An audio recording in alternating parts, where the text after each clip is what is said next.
ตัวละคร พฤติกรรม สถานที่ หน่วยงาน วิชาชีพ และเหตุการณ์ต่างๆในซีรีส์เรื่องนี้ เป็นเรื่องสมมุติที่สร้างขึ้นเพื่อความบันเทิงเท่านั้น โดยมิได้มีเจตนาชี้นำหรือส่งเสริมการกระทำใดๆที่เกิดขึ้นในเรื่อง โปรดใช้วิจารณญาณในการรับชม ศพในบ่อน้ำเขาคือคนที่พ่อฉันตั้งใจฆ่าค่ะ มันไม่ใช่อุบัติเหตุจริงๆด้วย ป่านคือคนที่ฆ่าฉันใช่ปะ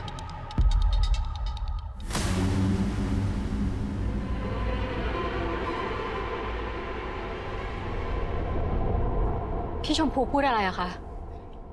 พี่ถาม ป่านคือคนที่ฆ่าฉันใช่ปะ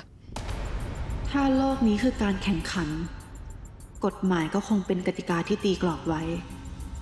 ตอบดิคำถามไม่ได้ยากปะป่านคือคนที่ฆ่าฉันใช่ไหม พี่ชมหมายความว่ายังไง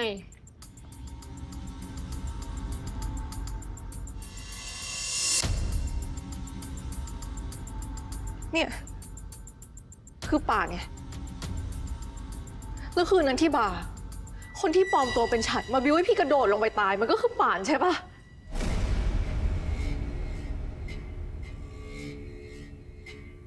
มึงทำเพื่ออะไรอะฮะ หน้าที่ของผู้เล่น คือการทำเหมือนเล่นไปตามเกม แต่ซ้อนแผนไว้ลึกกว่านั้น พี่ก็หลงคิดไปเหมือนกันนะว่าฉันมันอาจจะยังไม่ตาย ตอนนี้พี่เข้าใจละทุกอย่างที่เกิดขึ้น คือมันมีคนปลอมตัวเป็นฉันพยายามมาหลอกพวกพี่ ปั่นหัวพวกพี่ไล่คนนั้นมันก็คือป่านไง แล้วป่าจะทำแบบนั้นไปทำไมอะคะ ป่ารักฉัดรักพวกพี่ๆเหมือนพี่สาวแท้ ช่วยหยุดโลกสวยสักทีนะปะพี่สาวอ้วกเว้ยมันปลอมตั้งแต่บอกว่าฉันเป็นคนดีแล้วอะมองจากดาวพลูโตก็รู้ว่าตอแหลอะ ๆแล้วป่าจะหลอกพวกพี่ไปทำไมคะ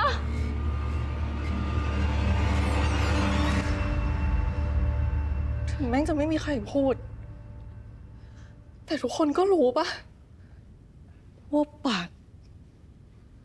คือคนที่น่าจะเกลียดพวกพี่ที่สุด เพราะเกมนี้ คนทำผิดอาจไม่ใช่ผู้แพ้ แต่เป็นผู้ชนะที่ตบตากรรมการได้เนียนที่สุด เธอคนเดิมอีกไหม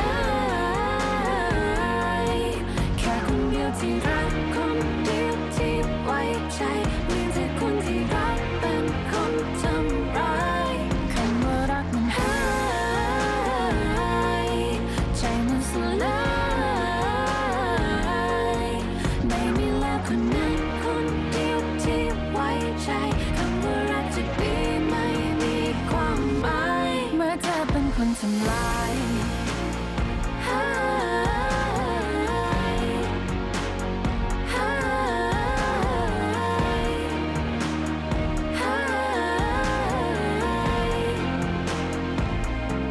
เมื่อเธอเป็นคนทำลาย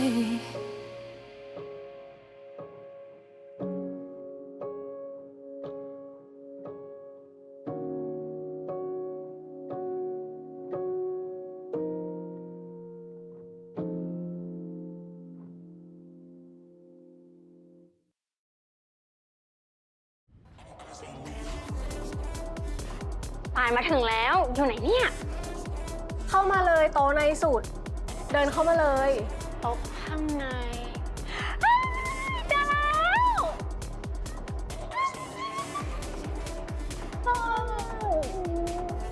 โอ้โห สวยมาเลยนะเนี่ย ป่านไปแคสซีรีส์มาค่ะ เสร็จปุ๊บก็มานี่เลยแฮปปี้เบิร์ธเดย์นะคะพี่โชว์ แต่งนี่ แล้วเป็นไงบ้างเขาแจ้งว่าไง เขาแจ้งมาแล้ว บอกว่าป่านได้งาน อย่างนี้ต้องฉลองมาเลยหมดแก้วนะคะเพราะคืนนั้นป่านโกรธใช่ปะที่พวกพี่หนีเอาตัวรอดออกมาได้แต่ป่านเกือบไม่รอดอะ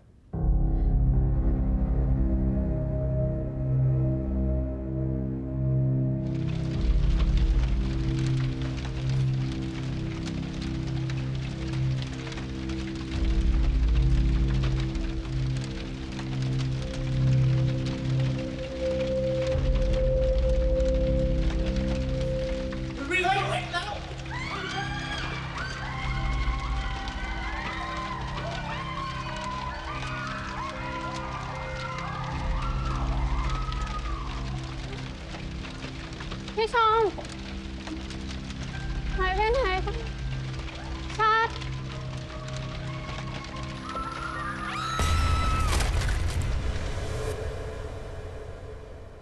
พี่รู้นะ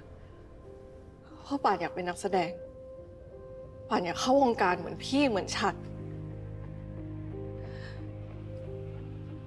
แต่เพราะว่าไฟไหม้คืนนั้น มันทำลายความฝันของป่าน ป่านก็เลยแค้นพวกพี่ พี่พูดถูกปะ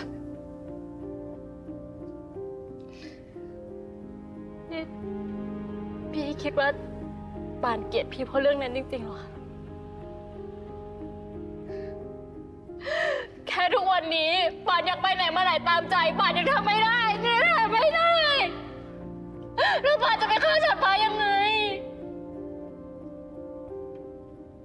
ป่านจะทำยังไง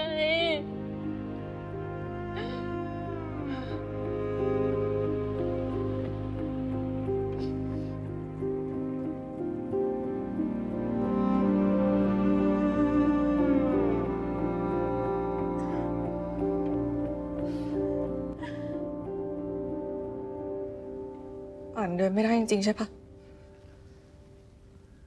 ค่ะ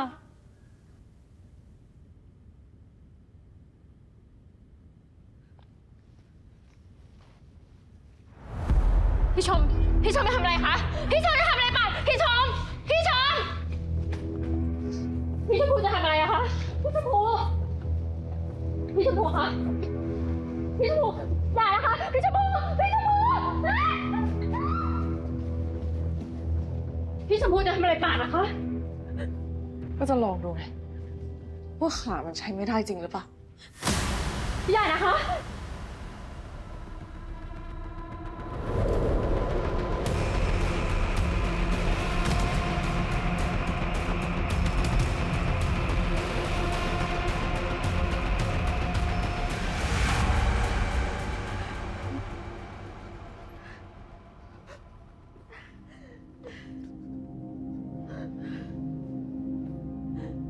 พี่ชมพูทำกับป่านแบบนี้ทำไม ไม่ได้ดิ ป่านต้องเป็นคนฆ่าฉันดิ ป่านไม่ได้ค่ะป่านไม่ได้ฆ่าฉันป่านรักฉันรักมากถ้าไม่มีฉันป่านอาจจะตายไปแล้วก็ได้ป่านอยู่ไหน ป่านอาจจะหนีไปแล้วก็ได้นะโอ้ยคิวไปเถอะไปรอช่างเฮ้ยช่างฉัน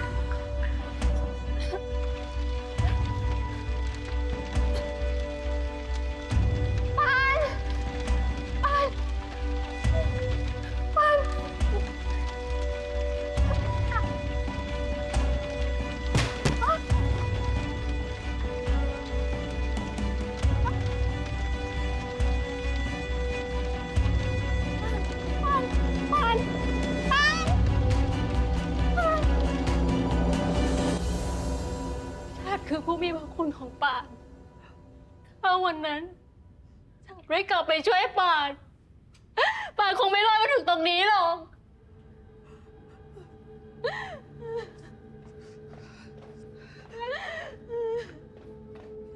จริงป่านไม่คิดเลยว่าป่านจะเป็นคนไม่จริงใจในสายตาพี่ป่านไม่เคยโกรธพวกพี่เลย ที่หนีออกมาได้ก่อนฉันขอบคุณที่สุดที่พอฉันช่วยป่านออกมาได้พวกพี่ก็ช่วยพาป่านไปโรงพยาบาลได้ทันเห็นมันก็ไม่เป็นไร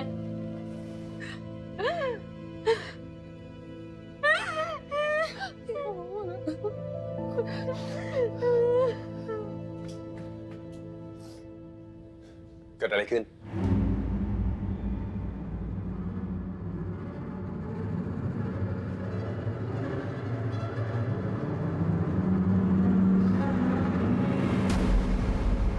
ป่านเข็นรถไม่ด้วยเองค่ะ ก็เลยตกบันได พี่ชมพูว่าจะมาช่วยอะค่ะ แต่ไม่น่าจะไหวคนช่วยพาป่านขึ้นไปข้างบนหน่อยได้ไหมคะ ครับ ศพ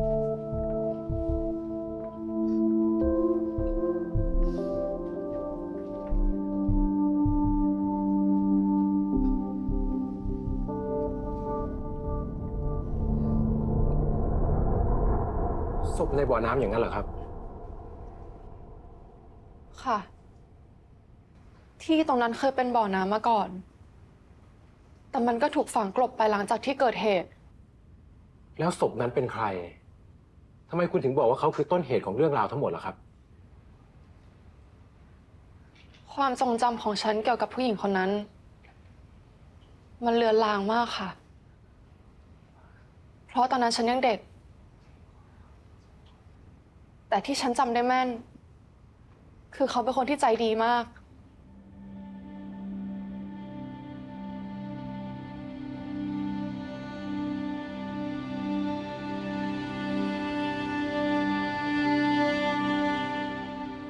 บอกความต้องการมาว่าต้องการเท่าไหร่ ฝ้ายไม่ตกลงอะไรทั้งนั้น พี่เองก็มีครอบครัวทำธุรกิจแบบเนี้ยไม่กลัวว่าวันหนึ่งลูกเมียพี่จะเดือดร้อนเหรอ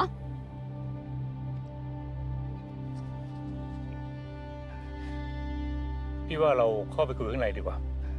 ฝ้ายอยู่ที่นี่ไม่ได้ ฝ้ายจะทำเป็นปิดหูปิดตาไม่เห็นสิ่งที่พี่ทำไม่ได้ แต่ฝ้ายให้พี่ทำยังไง พี่ไม่ต้องทำอะไรทั้งนั้นแหละ ฝ้ายจะไปเอง นั่นเป็นครั้งแรก ที่ฉันเห็นผู้หญิงคนนั้นโกรธ ปกติเขาจะยิ้ม และใจดีกับฉันมาตลอด นั่นคือครั้งสุดท้ายที่ฉันเจอเขาค่ะ แล้วเขาเป็นใครคุณพอจะจำได้ไหมครับ ฉันจำชื่อเขาไม่ได้หรอกค่ะ แต่จากความทรงจำที่เหลืออยู่ ฉันคิดว่าเขาคือคนงานในฟาร์ม ที่ดันรู้ความลับของพ่อ และพ่อฉันก็โกรธเขามาก แล้วคุณพ่อของคุณทำอะไรผิดครับ ฉันไม่รู้จริงๆค่ะ พวกเราเองก็พอสงสัยเรื่องนี้อยู่บ้าง แต่ก็ไม่มีใครกล้าถาม ฉันคิดว่า มันถึงเวลาแล้วที่ฉันต้องยอมรับความจริง ว่าครอบครัวของฉันทำร้ายคนรอบข้างและทำร้ายคนในครอบครัวกันเองมาตลอด การที่ฉันเกิดมาเป็นลูกของพ่อกับแม่ มันเจ็บปวดมากจริงๆค่ะ ฉันไม่อยากแบกรับความรู้สึกนี้แล้ว ฉันอยากหลุดพ้น ฉันเคยอยากเป็นอย่างพ่อ อยากประสบความสำเร็จเหมือนพ่อ แต่ตอนนี้ฉันรู้แล้วว่า ฉันไม่อยากเป็นเหมือนพ่อค่ะ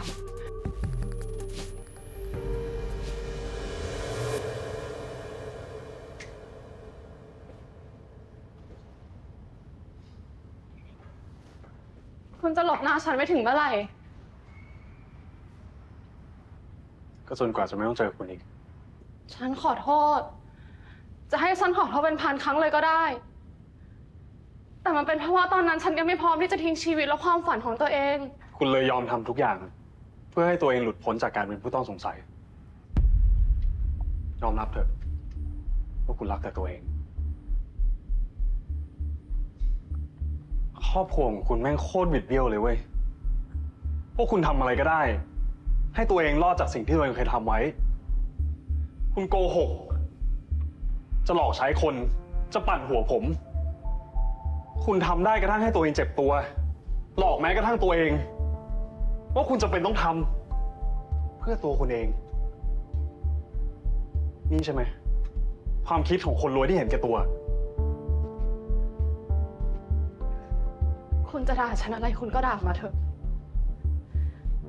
แต่คุณก็ไม่มีทางเข้าใจหรอกว่าชีวิตฉันต้องเจอกับเรื่องเสี่ยงอะไรบ้าง ฉันถึงต้องโกหกแบบนี้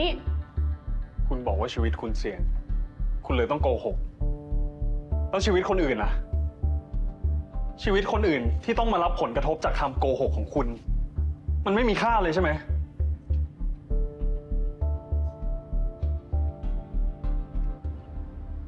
คุณก็ไม่ต่างอะไรจากพ่อคุณหรอก ขอโทษนะ แต่ผมรักผู้หญิงแบบนี้ไม่ได้จริง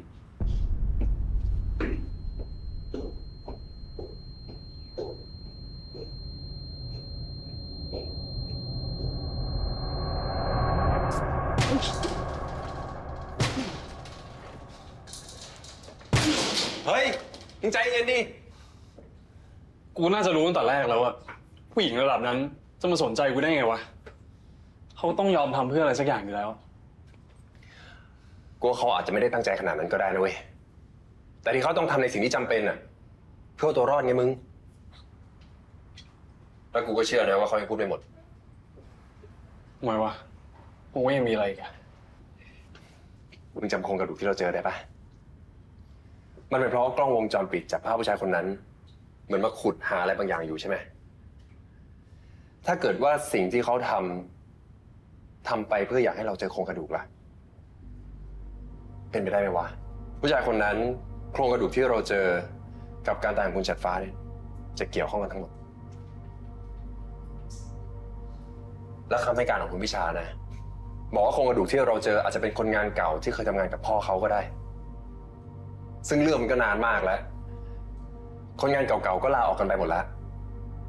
ไม่เคยมีใครรู้เลยว่าเกิดอะไรขึ้นบ้าง แบบนี้ก็ต้องไปถามจากคนที่ลาออกแล้วปะ ใช่ กูได้ที่อยู่ของผู้จัดการดูแลฟาร์มคนเก่าที่เราออกไปแล้วมา ใครวะ เขาชื่อคุณฝ้าย มึงจะไปคุยกับเขาเองปะล่ะ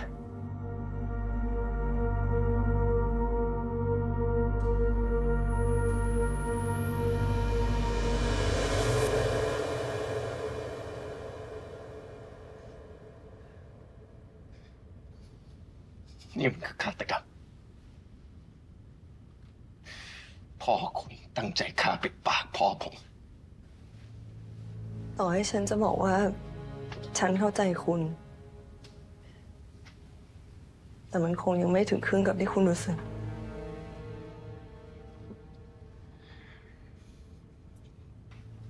เพื่อปิดบังเรื่องเฮี้ยๆพวกเนี้ยพ่อคุณต้องฆ่ากี่คนฮะคุณเคยบอกว่า ครอบครัวคุณเหมือนนนสาบต่อให้สาบ7 ชั่วโคตรมันยังไม่สะสมกับสิ่งที่พ่อคุณทำเลย สิ่งที่พวกคุณเผชิญมันเปรียบเทียบไม่ได้ กับเรื่องเฮี้ยๆที่พ่อคุณท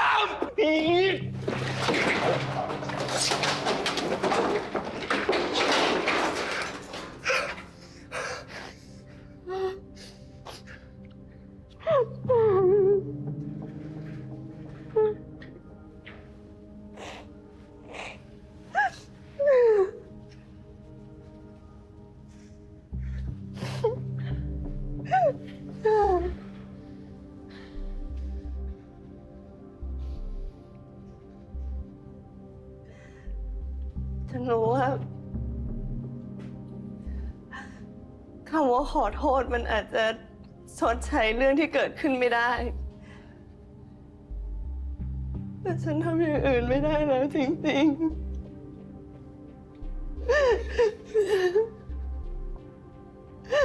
ฉัน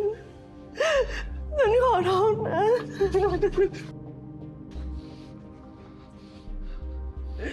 รู้ไหม ตอนนี้ผมเกลียดพ่อคุณมาก ตอนนี้ในหัวมันมีแต่เรื่องอยากจะทำให้พ่อคุณเสียใจ อยากให้พ่อคุณเจ็บ อย่างที่ผมเจ็บ คุณรู้ไหม ผมเกลียดตัวเองมาก ที่ผมทำอะไรไม่ได้เลย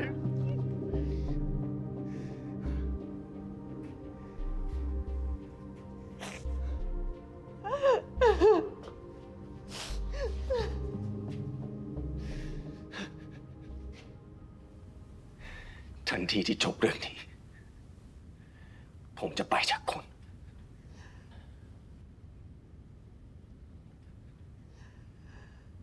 แต่ขอให้เราไม่ต้องเจอกันอีก พี่ไม่ได้ถูกฉัตรฟ้าแย่งพี่ณทัศน์ไป แต่เป็นพี่ต่างหากที่แย่งพี่ณทัศน์ไปจากฉัตรฟ้า นี่กลัวเสียของเล่นไปถึงขนาดต้องพูดอย่างนี้เลยเหรอ ผมทำได้มากกว่านี้